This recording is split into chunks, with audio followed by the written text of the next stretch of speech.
Olá, tudo bem com vocês? Aqui é Carlos, o colecionador por hobby, tudo bom? Galera, hoje gostaria de estar falando com vocês sobre o quadrinho do qual eu deveria já ter feito um vídeo antes, mas antes tarde do que nunca. X-Men, a saga dos X-Men número 4. Lindíssima capa, a contracapa também, mas não tão impactante quanto essa, porque é uma história muito é, pesada, por assim dizer. Mas antes de a gente começar a falar sobre isso, primeiramente queria convidar vocês a clicar no botão de curtir se você curtiu o vídeo. E se você for novo ou nova, se inscreva. Fique sempre à vontade. Muito obrigado pela sua atenção e bora nessa. Galera, essa capa aqui foi a capa da edição número 10 da editora Abril, quando a primeira vez que foi publicado. Essa aqui foi, se não me engano, foi da 8. E essa aqui que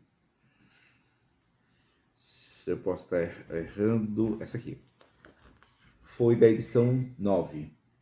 Essa edição, cara, essa edição especial, ela trata de um tema muito pesado que é a depressão. Afinal de contas, na época que saiu no Brasil pela primeira vez, na editora Abril, tinha como legenda assim, Ororo, uma deusa sem poderes, né? Já entregando o fato de que ela está sem poderes e tudo mais. E quanto à edição original, trazia a seguinte frase, Life, Death, Love Story.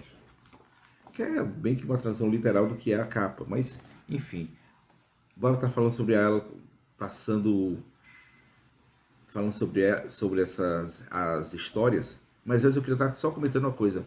O autor, Chris Claremont, para mim, eu acho que ele é um autor de mão cheia. Porque ele consegue passar a questão dos dramas que cada mutante está passando aqui no momento. Ele está lidando com certas situações pesadas, como por exemplo a própria a vampira que está tentando lidar com a sua personalidade, que é a personalidade da Miss Marvel, o Colossus, que agora voltou do planeta bélico, ainda com a menina que ele tinha se relacionado lá e que morreu lá, né, obviamente. Tem que contar para Kitty Pryde a respeito do que aconteceu e, obviamente, acaba levando uma lição de moral do Wolverine e bem aplicado, assim, por assim dizer. E um momento trágico, que é a questão da Aurora ter perdido seus poderes, né, tentando salvar a vida da vampira. Então, assim, é uma história muito pesada e muito bem feita por esse autor fantástico. Bom, então nesse caso eu vou estar aqui mostrando para vocês como é que ficou a edição. Bom, gente, vamos começar mostrando como é que ficou a edição, né? Lembrando desse que é o desenho do Arthur Adams, aqui é o John Romita Jr., né? Que aliás é o artista da vez, sendo que essa edição da capa é desenhada pelo Barry Windsor Smith, que é uma história lindíssima. Bom, nessa primeira história, nós temos Vampira tentando lidar com a sua personalidade e com a personalidade da Miss Marvel, né? Porque ela está tendo confrontos com isso e de repente ela percebe que um antigo amigo da Miss Marvel está em perigos no porta-avião da SHIELD e ela tem que salvá-lo, entendeu? E cara, vai salvando, ela vai tentando lidando com memórias que são da Miss Marvel e que ele salva o carinha que está todo arrebentado. Lembrando que enquanto ela estava tentando salvar, o maluco matou o que estava espancando o cara, matou o seu colega de trabalho, a fim de poder incriminar a vampira. E cara, ele termina de uma história de uma forma bem triste, né? Porque a pobre está tentando separar as personalidades e ela não está conseguindo manter esse controle. Termina com o Nick Fury já querendo caçar a vampira pelo assassinato do oficial da SHIELD, que foi obviamente feito por ele. Nessa história seguinte, começa com a Kitty Pryde recebendo o toco do Colosso, né? Que ele está contando o que aconteceu no planeta bélico, né? Na época das Guerras Secretas. E ele está tendo que lidar com essa situação. Não sei vocês, mas eu acho que é uma situação do qual ela não precisaria estar passando. Porque se fosse, sei lá, o Colosso, meu irmão, a menina morreu lá no planeta. Eu acho que ninguém precisava saber dessa história. Mas, enfim, ele resolveu contar. e agora ele tem que lidar com a saída da Kitty Pryde, que vai para os pais, né, a casa dos pais.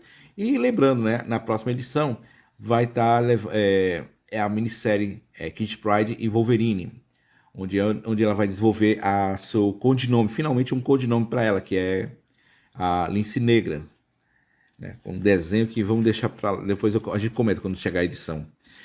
Enfim, nisso Colossus, Noturno e o Wolverine vão para um bar e lá se defronta só com um carinha meio grandinho chamado Juggernaut, ou Fanático, e começa a pancadaria, né?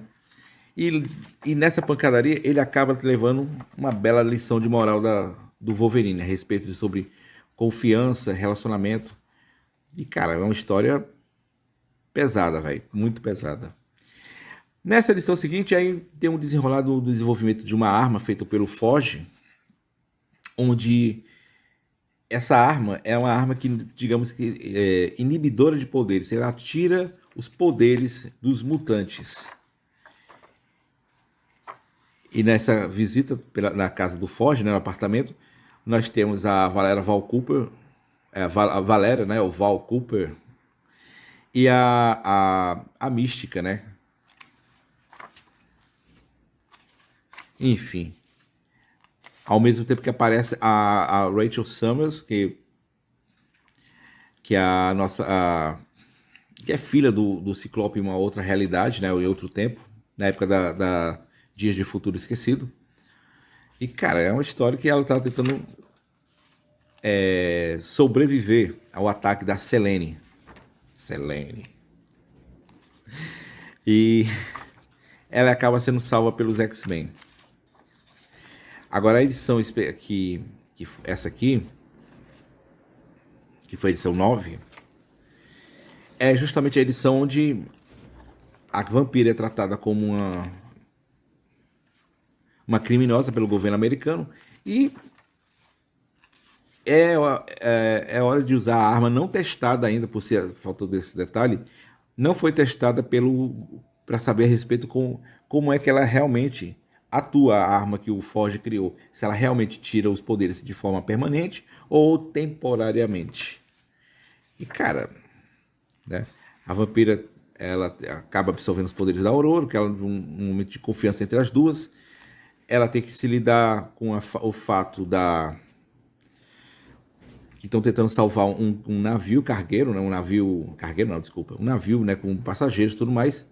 E é um momento no qual ela tenta salvar, ela recebe, ela é atirada contra ela, mas só que quem aparece para receber a bala é a Tempestade. E obviamente a pobre acaba perdendo os seus poderes. E aqui termina a história, que vai ser um gancho da edição número 6, que é a questão dos espectros, que estão de olho no Forge, né? A questão do desenvolvimento da arma que ele desenvolveu, né? E aqui começa uma história que, sinceramente, eu achei ela muito, vamos dizer, pesada, por conta da questão do como eles tratam a questão da, assim, né? A questão da depressão. Ela perdeu os poderes, perdeu a vontade de viver, porque, quer queira, quer não, aqui nessa história, eu acho essa edição uma edição muito importante, porque você meio que entende a Aurora por conta da questão do como é que ela, como é que é a questão dos poderes, como é que é a questão dos poderes dela, como é que ela, o clima, mesmo ela não, sabe, voando ou fazendo parecer raios, ela sente o ambiente, ela meio que um fio condutor de tudo que está acontecendo. E de repente não está acontecendo nada, é como se ela tivesse anestesiada, por assim dizer. E ela está tentando lidar com o fato de que agora ela não tem mais isso acontecendo com ela. E é triste, cara. E às vezes a gente sente a tristeza dela aqui. E, cara, é muito bonito. E nisso ela tá tentando também sentindo tendo algum sentimento pelo Foge, né? Mas acaba ela meio que descobrindo que o Foge também não é flor que se cheire, né? Porque afinal de contas, o governo americano tá atrás da vampira. E, cara, é estranho demais a vampira com esse cabelo. A gente já acostumou com a vampira a Jean Lee. Aí, de repente, você vê a vampira bem no início com esse cabelo. Isso é estranho, né? Eu estranho. E, cara, é o momento o qual o governo americano quer capturar a vampira e ela acaba descobrindo que o Foge está tentando mantê-la para ver se ela conta o que aconteceu. E, velho, é uma história do qual ela sabe que a partir de agora em diante ela vai ter que seguir com sua vida sem poderes. Ou será que não? Enfim. E aí termina ainda com uma historinha bem curta, que é a primeira aparição do... aliás, primeira aparição não. O encontro do Wolverine com o Hércules.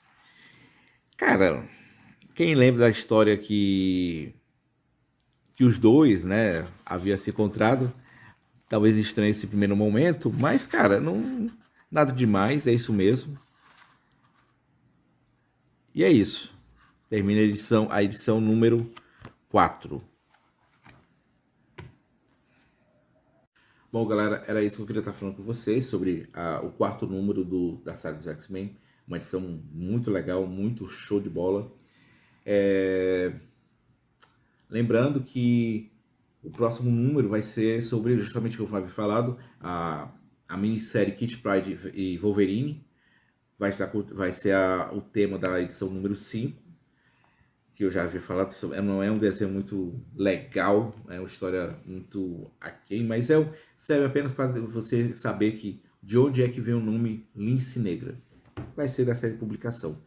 E, gente, só um comentário rápido sobre um vídeo anterior que eu fiz a respeito das continuidades das histórias. A saga dos X-Men ela tem a missão de estar trazendo essas histórias clássicas, do que foi publicado pela editora Abril para cá. E, gente, a gente fica pensando assim, será que é o caso da gente manter, por exemplo, eu tenho a saga do Inferno toda completa, 6 edições, mas ela vai aparecer aqui, todinha, né? Vai aparecer, antes disso, vai aparecer a X Factor, vai aparecer outras histórias, né? E, velho, é aquela história, será que a gente mantém as coisas que a gente tem? Por exemplo, mantém a saga Inferno, mesmo sabendo que vai ser publicado aqui? É um questionamento que a gente faz, né?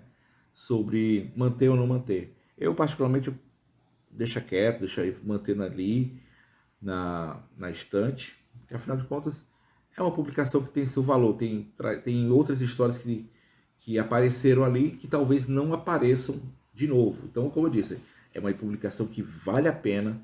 Eu insisto para vocês, olha, vão atrás, ainda tá fácil de encontrar os 3 primeiros números. Então, assim, vale a pena o cara acompanhar essa história, porque é muito boa. Eu costumo dizer para todo mundo, X-Men foi o carro-chefe da Marvel durante muitos anos. Hoje em dia, não tanto quanto antes, porque afinal de contas, com o boom dos cinemas, as histórias dos Vingadores, que não é o carro-chefe principal da editora, começa a bombar, começa a brotar histórias muito maravilhosas. Então, assim, é o que eu digo para vocês, é a melhor fase dos Mutantes, é essa aqui. Bom, gente, é isso que eu queria estar falando. Muito obrigado pela sua atenção. Até a próxima, se Deus quiser.